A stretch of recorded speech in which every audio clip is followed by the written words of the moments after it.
ইদা মাতাল ইনসানু, মানুষ যখন মৃত্যুবরণ করে, ইনকাতা আনহু আমালুহু, মানুষের সকল আমল বন্ধ হয়ে যায়। ইল্লা মিন সালাসাতিন, তিন আমল ব্যতীত, তিনটি জিনিস ব্যতীত।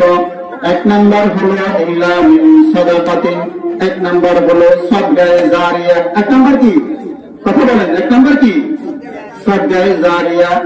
দুই নাম্বার হলো আও ইলমিন ইউনতাফাউ বিহি, কোন দিনই কোন বাচ্চাদেরকে কোরআন এবং হাদিসের জ্ঞান যখন শিখাইয়া দিবেন, আপনি যখন মরে যাবেন, আপনার ওই ছেলে সন্তানে যখন কোরআন এবং হাদিস পড়বে, আপনি মরে যাবেন কিন্তু আপনার সাদকায়ে জারিয়া হিসেবে এই সওয়াব যেতে থাকবে। তিন নাম্বার হলো